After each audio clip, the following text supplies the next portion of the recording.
And then what I want you to do is I'm going to read these 5 to you. Better way, drunk banker, self-improvement, marching protester, purple smoothie. Just look at them for a couple of seconds. They should have gone now. Which ones do you remember of what I just put on the screen?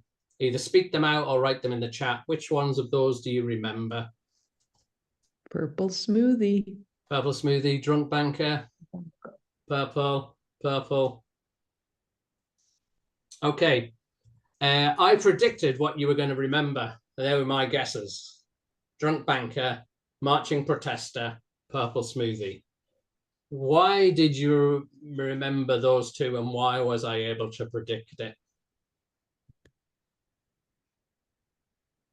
Because self-improvement is used all the time and it's very boring, as is better way. First, last. They're unusual. Purple smoothies. Maybe they had more energy in them. Like when you're talking drunk or marching or something like that, it brings out more interest. Yeah. So the third way of changing the power of your words is that you use words that trigger the senses. Yeah. So abstract words. So better way and self-improvement, they're abstract, whereas drunk banker, completely ignored the ordinary one, better word. So that's really good example from Brit there in the chat, that actually when it's abstract, sometimes you don't even read it.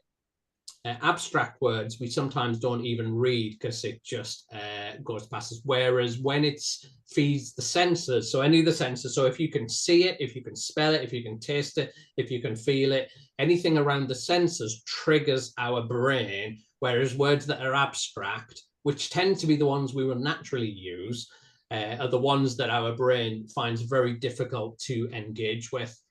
So the third way is to trigger the senses.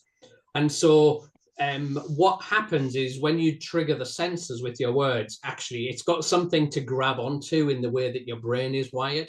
If it's an abstract, so it's not something you can see or feel or hear, it's like very slippery. Your brain can't get a handle on it. And there's been lots of interesting research done around this, and they've tested this in lots of different ways. And when you use words that appeal to the senses, they find that it's more memorable, which we've just tested and proved that.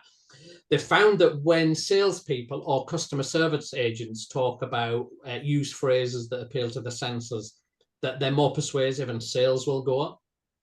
When they've done brain scans on people, when they're reading words that appeal to the senses, they found that it's easier to read and people can read it quicker. It's harder work on the brain when something's abstract. And the last thing is it tends to please the brain more. And so they've done like loads of research around that. And so I've been working on this quite a lot, and actually I find it quite hard to do actually. But most of our language would tend to be quite abstract. So if I'm writing, I've used this example already, I'll be like, here's 3 ways that you can improve your writing. All that is very abstract. Improve your writing, it is abstract. People can't see that, they can't feel it, they can't touch it. And probably when we're often writing about different things, we can naturally slip into abstract and people won't even see it. It'll be very difficult on their brain. You won't be very persuasive. It won't be very memorable. So these are examples from mine. So I've just went through my writing quite quickly and pulled up some examples of how I've used this. And this has been quite deliberate, as it were. So I'm talking about writing, and when I started writing, I wasn't doing very well. And I used to say when I started writing, I had nobody reading or something like that. And then I come up with this. When I started writing, my readers was as rare as a unicorn in the desert. So you can imagine a desert and you can imagine a unicorn in a desert, and you're just like, actually, that's not very common at all, is it? You know, and so you're appealing to sight, you're triggering the sight. This is on one of my sales pages. I used to talk about techniques and giving people techniques, and now I say actually buy this course because it'll put the tools you need into your hand. It's appealing to touch tools into their hands. Here's another example. What's this? So this is on taste.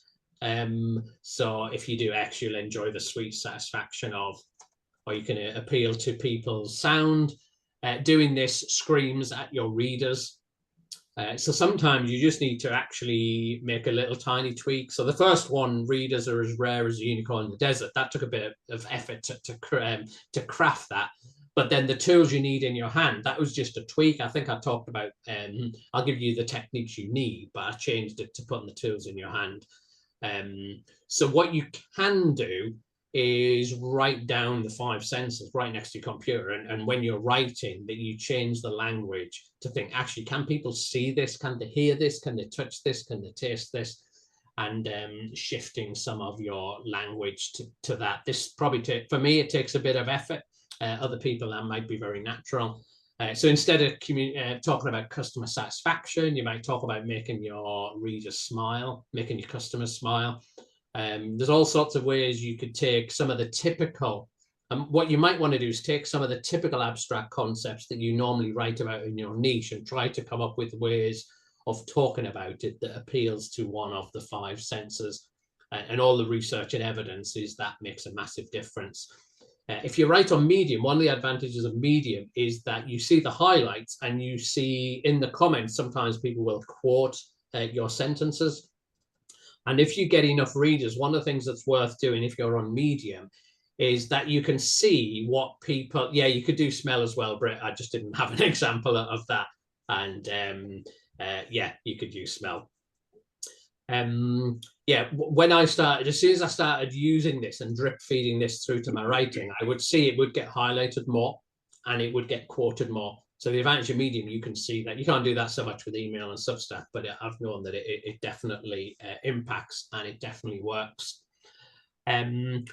So most of us are writing long form. Most of us are writing on Medium or Substack, or we're writing newsletters or articles. And so that we might be writing 500 words or 1,000 words or even longer.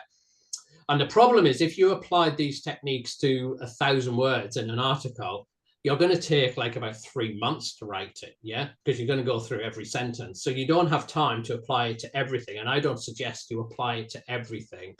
Which are the most important sentences for you? If you're writing 1,000 word Medium article or a newsletter or something like that, which of those 1,000 words are the most important ones that we maybe should be paying more attention and using some of these techniques? Stick it in the chat. Headlines. Sorry? Headlines. Yeah, Don said it. Yeah, headlines. Subheads. Right. Yeah. Yeah. Intro. Maybe the first sentence of each section. Yep. The last sentence of each section.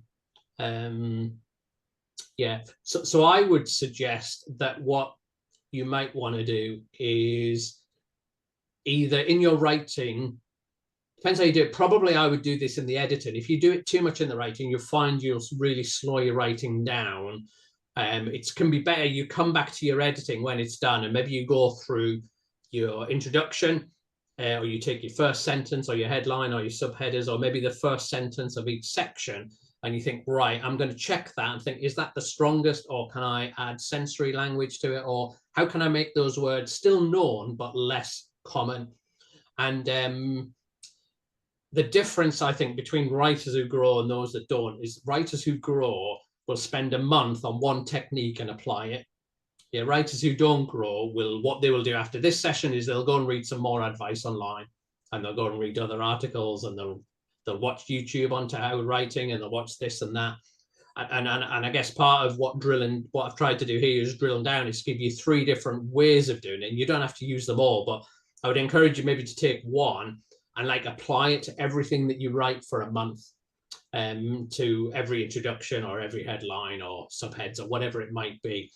And just get good at applying that one idea. And then what you will find is actually it becomes part of what you do. And it will be really hard to do at the beginning, because you'll have it. I mean, sometimes when I'm first doing this, I'll have my first sentence. I'm like, right, I want to make it really strong. And I'll spend ages trying to work out, because my brain will just be blank. But the more that you do it, the easier it gets. And once it becomes part of what you do, then in the next month, you can take another idea and apply it. Rather than just jumping around reading lots of different things. It's to pick one idea or a couple of ideas and apply it